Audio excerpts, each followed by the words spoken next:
हमारे स्कूल्स के कुछ ऐसे मतलब प्रिंसिपल्स और जिन चीज़ों को लोगों ने टीचर्स ने एक रूल बना दिया है। जैसे पहले मैं बात करना चाहूँगा, ये किसी से कुछ नहीं बोलना है, शांत बैठना है। बट इस चीज़ को तुम डिसिप्लिन की तरह जस्टिफाई नहीं कर रहे हो, तुम उसको डिसिप्लिन बना ही नहीं रहे हो। वो डिसिप्लिन नहीं है, तुम उसको कंट्रोल करते हो। और फिर जैसे ही कोई स्ट्रिक्ट टीचर आता है क्लास में, सारे बच्चे शांत हो जाते हैं। उसके पहले वो चिल्ला रहे होते हैं, जानवरों की तरह चिल्ला रहे होते हैं। और जैसे ही कोई स्ट्रिक्ट टीचर अंदर घुसता है, सब चुप हो जाते हैं। जैसे ही बाहर निकलता है, फिर से सब चिल्लाने लगते हैं। तो क्या ये हम ऐसा इन्वायरमेंट बना रहे हैं? ये तो वही बात हो गई कि जब तक यहाँ पे हर स्टेट में हर जगह आर्मी खड़ी रहे, उसके बाद में तभी वहाँ पे चोरियाँ नहीं होंगी। आर्मी ना रहे तो चोरियाँ बढ़ जाएंगी, या चोरियाँ होने लगेंगी, मर्डर होने लगेंगे। ये कहीं से भी सेंस नहीं बनाती है ये बात।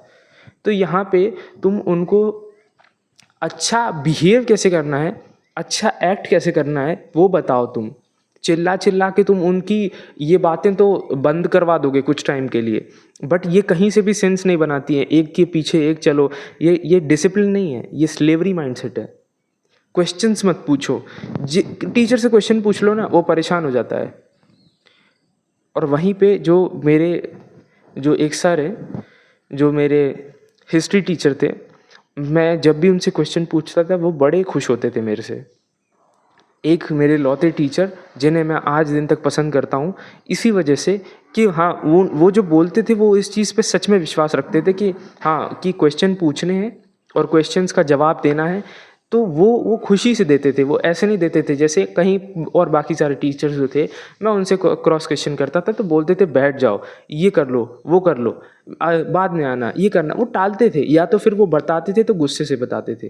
तो इसमें तुम्हें क्या समझ आ रहा है? वो खुश नहीं है, बस वो इस चीज़ को बढ़ाए जा रहे हैं कि भैया हमसे एक बार नहीं 50 बार पूछो। ये सिर्फ एक मिथ है, और जो लोग दिल से बताते हैं, सच बताऊं तो वही अच्छे टीचर बन पाते हैं।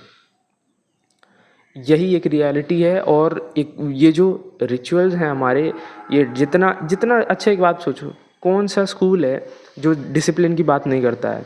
तो बट उन्हीं स्कूल के बच्चों को देखो, उन्हीं कोचिंग सेंटर्स के बच्चों को देखो, और जगह जो जा रहे हैं बच्चे, कॉलेजों के बच्चों को देखो, वो सब छोटे तो हैं नहीं है कि वो शैतानी कर रहे हैं या फिर और कुछ कर रहे हैं। उनको जितना दबाया जा रहा है उतना वो आगे बढ़ रहे हैं, उस चीज़ को अब उतना वो उच्च लेवल पे जाके कर रहे हैं। तो इससे हमें क्या समझ आता है कि जिस चीज़ को हम एक तरह से हम उसको ज़बरदस्ती करवा के कंट्रोल नहीं कर पा रहे हैं, तो उसका कोई और रास्ता निकालो मेरे भाई। ये जो होमवर्क ना करना मतलब, सब देखो, सच बताऊं, सब बच्चे को पता होता है मेरे को कहाँ से होमवर्क कॉपी करना है। या क्लास में आके तुम होमवर्क कर रहे हो तो उसको होमवर्क कहेंगे क्यों? ये सब छोटी छोटी चीज़ें तुमको लग रही होंगी, बट कभी इन पे बैठ के गौर से सोचो। ये सिर्फ एक स्लेव माइंडसेट बनाने वाली चीज़ है। एजुकेशन को मैंने बुरा नहीं कहा। एजुकेशन जिस तरह से दिया जा रहा है, जो एजुकेशन का सिस्टम बना रखा है, वो गलत है। एजुकेशन तो कभी भी, एक चीज़ क्या है, ये जो मैं तुम्हें बता रहा हूँ, ये भी तो एक एजुकेशन है मेरे भाई। कभी भी मैंने एजुकेशन को कहा नहीं, बिना किताब पढ़े, बिना तुम स्टडी किसी चीज़ की अगर तुम कर रहे हो, तो भाई तुम बिना उसको समझे, बिना पढ़े तुम उसको कर ही नहीं सकते। तो ये कहीं से भी ये नहीं, ये मत समझना कि मैं पढ़ाई को बेकार बोल रहा हूँ। और एक और चीज़ मैं बताऊँ तो, यहाँ पे ये जो टीचर्स हैं, ये सब असाइनमेंट्स वगैरह देते हैं, तो ये सब ये बेफिजूल की चीज़ें हमें रेडी की जाती हैं। किस चीज़ के लिए? कि आगे चल के तुमने यही करना है। और बाकी सारी चीज़ें जो स्कूल में चल रही हैं, जैसे कि हम स्कूल में जो ये होमवर्क, असाइनमेंट्स और ये सब जो टाइम पे देते हैं, एक डेडलाइन दी जाती है, ये सब कुछ मुझे लगता है कि ये कंट्रोल करने वाली चीज़ें हैं जो तुम्हें आगे के लिए भेज रही हैं कि भैया ये करना है तुमने, और ये उस चीज़ के लिए तुम्हें फ्यूचर रेडी कर रहे हैं। सिंपल सी बेसिक सी बात है, इसमें कुछ तुम्हें सिखाया नहीं जा रहा है, कुछ भी नहीं किया जा रहा है। तो ये जो प्रिंसिपल्स हैं, रिचुअल्स हैं, इन सब को तोड़ने की बहुत ज़्यादा ज़रूरत है।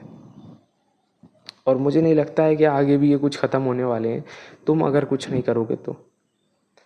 और जितना हो सकता है इस चीज़ के ऊपर आवाज़ उठाओ, जितना हो सकता है समझा सकते हो तो समझाओ, वरना तो फिर कुछ नहीं कर सकते तुम। मेरी तरह बैठ के बकवास कर सकते हो इस चीज़ को लेकर।